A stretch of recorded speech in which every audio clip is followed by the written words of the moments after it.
Pessoal, o programa de hoje é emblemático porque este é o vídeo de número 300. E também eu calculo que quando este vídeo for ao ar, se não estivermos com 8.000 membros, faltará muito pouco mesmo. O vídeo de hoje traz a segunda parte da série Elvis Presley, de Tupelo a Memphis. E hoje vamos tratar com mais detalhes sobre a prisão de seu pai, Vernon Presley. E eu quero deixar um grande abraço a todos os membros do grupo, em especial a todos que escrevem, que me trazem as impressões que estão tendo dos vídeos. E hoje 3 pessoas eu quero destacar, que é Gilberto Lourenço, Maria Presley Souza e o meu amigo de Lisboa, Serafim Cortizo. Ok? Vocês sempre mandando aquela palavra de apoio, de entusiasmo, e muito me inspira. Ok? Ademais, todos os outros que agora seria... Eu tomaria muito tempo desse vídeo se eu fosse agradecer um por um. Eu quero registrar aqui um pedido. Se você, meu amigo, minha amiga, que segue o meu canal, que responde nos meus vídeos, se você puder colocar uma foto no seu avatarzinho, para mim a identificação ficaria muito mais fácil. Eu sou uma pessoa que eu identifico as coisas mais visualmente do que por nome. Então eu destaquei essas 3 pessoas porque sempre eu vejo uma foto no avatar deles e eu vejo com frequência. Então hoje o meu abraço é para essas pessoas. Quando você não coloca nenhuma foto, nenhuma imagem, eu não consigo registrar, né? Eu vejo vários nomes e meu cérebro meia boca, ele acaba não registrando. Então se você puder colocar uma foto, então eu poderei também identificar a sua frequência nos comentários e agradecer você individualmente. Ok? Hoje então vamos prosseguir com este livro, que eu disse no primeiro vídeo que me relembra aos livros do Monteiro Lobato, mas porque eram uns livros grandes assim. Bom, e conta a fábula de Elvis. Mas, para eu poder dar mais corpo e mais contraste ao que eu vou falar, eu vou usar também o livro de Goldman, que ele traz muito mais detalhes sobre a prisão de Vernon Presley. Vamos ao vídeo de hoje.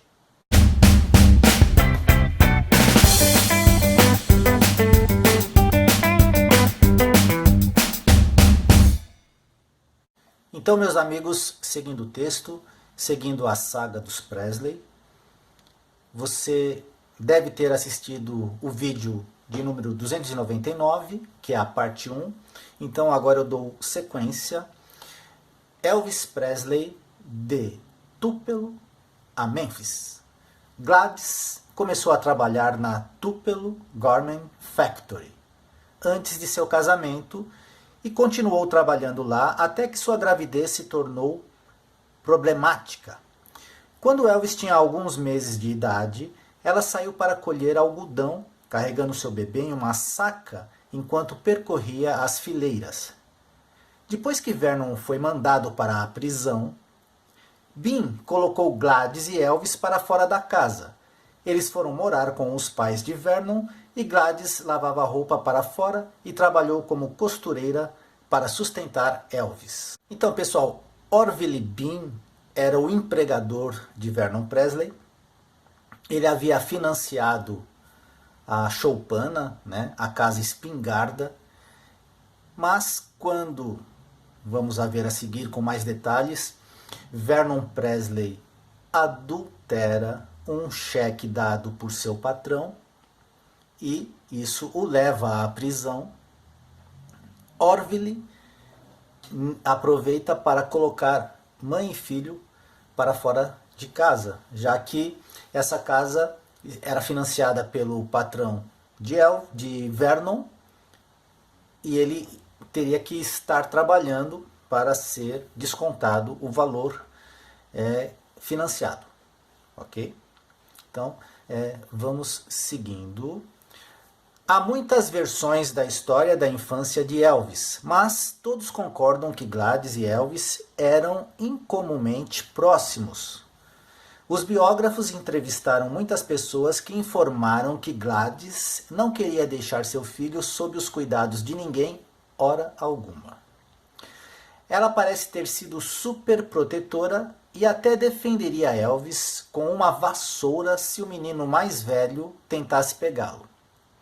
Gladys também insistiu em acompanhar Elvis à escola até a puberdade. Gladys estabeleceu metas para o seu filho. Ela estava determinada que ele obteria a educação que ela e Vernon nunca tiveram. Acompanhar Elvis à escola todos os dias assegurava-lhe que pelo menos seu filho frequentava a escola regularmente. A natureza protetora de Gladys e o vínculo estreito com seu filho parecem fáceis de compreender, já que ele era seu único filho.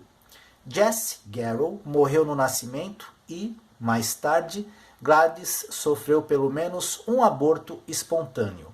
Finalmente o médico lhe disse que ela nunca mais poderia ter filhos. Durante o período duro em que Vernon esteve preso, Gladys deve ter se voltado para Elvis em busca de conforto. E o relacionamento deles naturalmente se tornou muito mais próximo do que poderia acontecer em outras circunstâncias. Então fique aí até o final do vídeo, porque no final do vídeo eu vou fazer um caderno especial contando detalhadamente sobre a prisão de Vernon Presley. Já que neste texto do livro grande fica meio superficial, ok? Mas o livro do Goldman vai mais a fundo. Mas, agora ainda seguindo o livro grande, um tornado devastador em 6 de abril de 1936 também pode ter contribuído para o sentimento singular sobre seu precioso filho. Elvis tinha apenas 15 meses quando um tornado atingiu Tupelo, matando mais de 200 pessoas e ferindo outras 500. O tornado destruiu totalmente o bairro negro Tank Hill. O tribunal, muitas igrejas e até mesmo cinemas foram convertidos em hospitais temporários. O presidente Franklin Roosevelt enviou ajuda federal e a Cruz Vermelha foi chamada para ajudar as pessoas cujas casas haviam sido demolidas. Naquela noite fatídica, os Presleys tinham deixado a igreja com o tio-avô Noah de Elvis. Sendo assim, eles estavam em sua casa quando a tempestade chegou. Quando Vernon e Gladys se aventuraram e voltaram para casa, descobriram que o tornado tinha achatado a igreja metodista de São Marcos do outro lado da rua, mas havia deixado sua minúscula casa intocada. Eles devem ter ficado genuinamente gratos pelo pouco que tinham.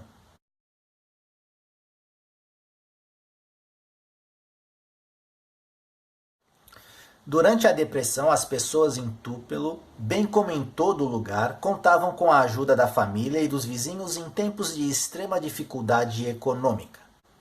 Elvis não só sentia uma ligação profunda por sua mãe, mas também era muito próximo de seus tios, tias e primos.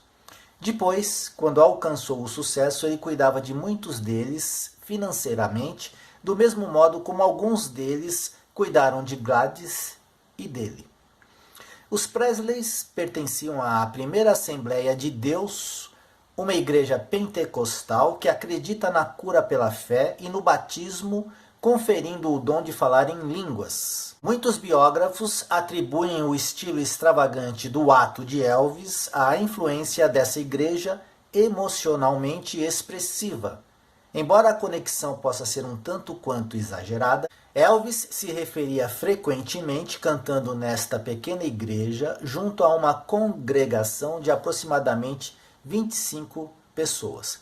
Ele também se lembrava de assistir aos pregadores apaixonados liderarem os cultos, mas a natureza exata da influência da igreja sobre ele é desconhecida.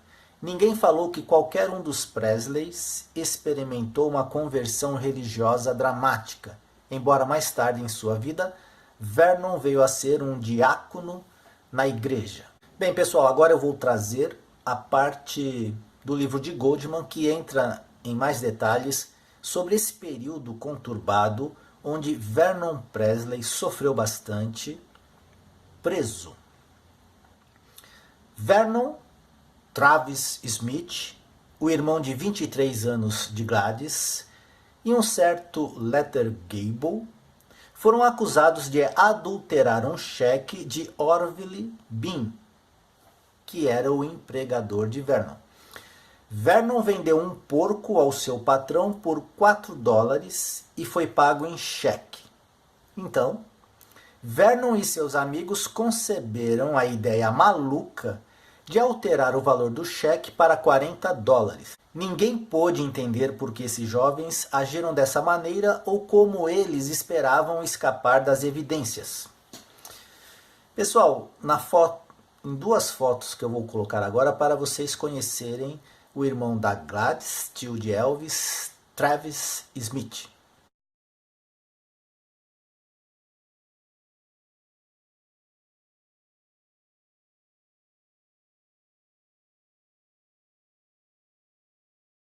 Uma queixa foi feita e as provas foram colocadas perante um grande júri. No dia 17 de novembro de 1937, o Tupelo Journal informou que 3 homens, Travis Smith, Luther Gable e Vernon Presley, foram indiciados por falsificação sob fiança de $500. Inicialmente, todos os 3 alegaram inocência. Então, no tempo entre a acusação e o julgamento, esforços intensos foram feitos pelas famílias dos jovens para persuadir Orville Bean a retirar as acusações. Noah Presley, o tio-avô de Elvis, que era um amigo próximo de Bean, ofereceu 2 vezes o montante do dinheiro que tinha sido roubado. Bean se mostrou vingativo. Ele estava decidido a levar os homens ao limite da lei. A transgressão foi um crime. Apesar do pouco valor da soma, a pena foi severa. Quando o tribunal se reuniu para a sessão de maio, o caso dos 3 jovens apareceu na súmula. A escolha era o julgamento, com a condenação praticamente certa, e uma perspectiva dura de sentença, ou assumirem a culpa e apostar na clemência do tribunal. O resultado final se dá nos primeiros minutos do 9º dia da sessão, 25 de maio de 1938, quando o presidente do tribunal, o juiz Thomas J. Johnston, anunciou as sentenças para todos aqueles casos que haviam sido concluídos sob o número de registro 9.756. Estado versus Travis Smith, Luther Gable e Vernon Presley. Aparece o seguinte aviso: o argumento de não culpado foi mencionado antes, em outro dia. Neste meio tempo, os acusados emitem um reconhecimento de culpa da acusação de falsificação. Sobre tal argumento, é ordenado e julgado pela corte que os acusados da referida infração ficam condenados a cumprir uma pena de 3 anos na penitenciária do Estado e ficam detidos sob custódia do xerife na cadeia da região, até solicitado pelo oficial adequado ou agente de transporte e entrega à dita instituição. A dita instituição significava apenas uma coisa: Parkman. Um nome apavorante, um nome que o blues chora. Um campo de concentração americano atirado no coração do delta do Mississippi. Parkman significava trabalhar de sol a sol, 6 dias por semana, sob o calor escaldante do delta. Então, como vimos no texto, antes da sentença, Vernon ficou na cadeia. Vernon Presley passou cerca de 6 meses na nova cadeia de Lee County, em Tupelo. A prisão do condado fora recentemente construída. Anteriormente, os prisioneiros do condado eram alojados na degradada cadeia da cidade. Apenas os prisioneiros brancos eram transferidos para a nova cadeia. Então você sabe o problema da segregação, do racismo. Então nessa nova cadeia, os brancos, mas se não houvesse essa nova cadeia, todos estariam juntos no mesmo barco. Havia essa diferenciação então para essa nova cadeia, para onde Vernon foi. Então agora eu queria que vocês prestassem atenção na foto a seguir, e eu sei que muitos de vocês conhecem essa foto, e agora vamos saber um pouco dos bastidores dessa foto. Estima-se que a foto foi tirada quando Gladys e seu filho Elvis, com cerca de 3 anos de idade, visitavam Vernon na cadeia. O fundo branco, limpo e ligeiramente cinza é provavelmente o muro de concreto da nova cadeia de Lee County, em Tupelo. Vernon é um prisioneiro, tendo sido preso em 16 de novembro de 1937. Na fotografia, mãe, filho e pai estão próximos, corpo a corpo, como se estivessem encolhidos diante de um momento de separação. O braço esquerdo de Gladys atravessa as costas de Elvis e chega a Vernon. A mão aberta repousa levemente sobre o ombro esquerdo de Vernon, como se para ampará-lo gentilmente, para afirmar seu apoio. É uma mão que procura consolar, mas sua abertura frouxa sinaliza sua impotência. Vamos reparar agora, novamente na foto, e você tem esses detalhes.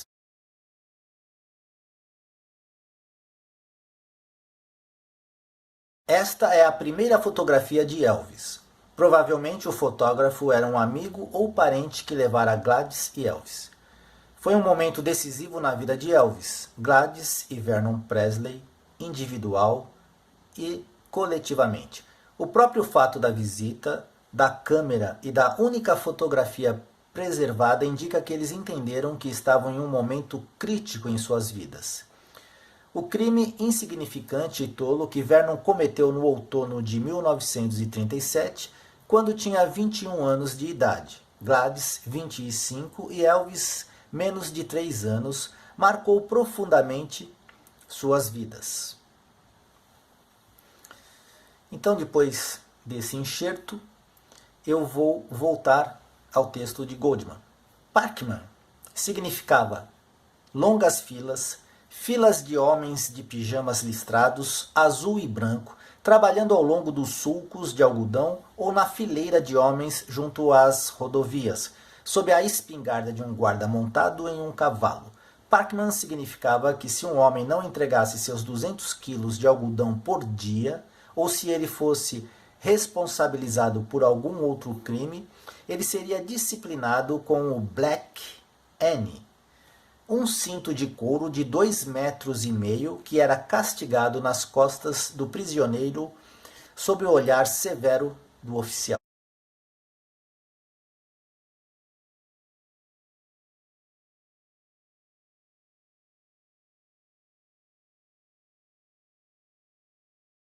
Quando a à frente do xerife levou Vernon Presley e seus companheiros pela lendária estrada 61 na primeira semana de junho de 1938, o algodão estava acima dos 2 metros de altura.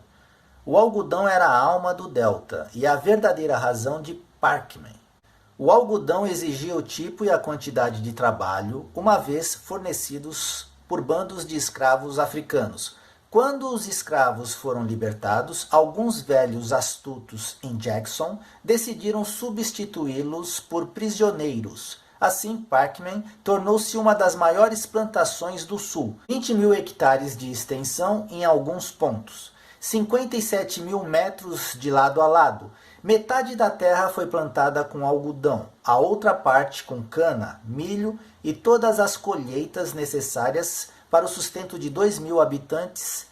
Quase totalmente autossuficiente, a colônia penal foi cultivada sob a supervisão de um plantador local, produzindo um belo lucro por quase meio século. 80% da população de Parkman era de negros, o que significava que 8 dos 10 campos eram negros. Réus primários deveriam ser mantidos separados de criminosos contumazes, mas esse ideal nem sempre podia ser realizado. Apenas 4 anos antes do encarceramento de Vernon, como resultado de uma extensa reforma do Estatuto Penal, uma equipe médica havia sido adicionada à prisão, que até então não tinha nenhuma. Havia também um oficial de recreação e um músico de campo. Ninguém menos do que o famoso cantor de blues, Bukka White. Seu crime? Assassinato. Lugar de detenção? Um estúdio de gravação em Chicago. Em maio de 1939, White foi gravado em Parkman por Alan Lomax. A sua canção tinha um conveniente clima ameaçador. Foi intitulada "And Dogs on Down".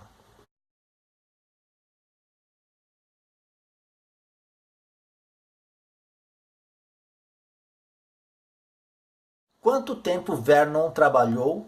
Fica em aberto a questão. Os últimos 5 meses de sua sentença de 3 anos foram abatidos pelo governador, provavelmente por um bom comportamento. A sua data oficial de libertação foi de 4 de janeiro de 1941. Tão logo ele se declarou culpado, Orville Bean expulsou mãe e filho da sua casa. Eles foram morar ao lado com os pais de Vernon. Gladys foi trabalhar como costureira e lavadeira. Até o momento em que Vernon foi posto em liberdade, toda a economia do país foi transformada pelo boom da guerra.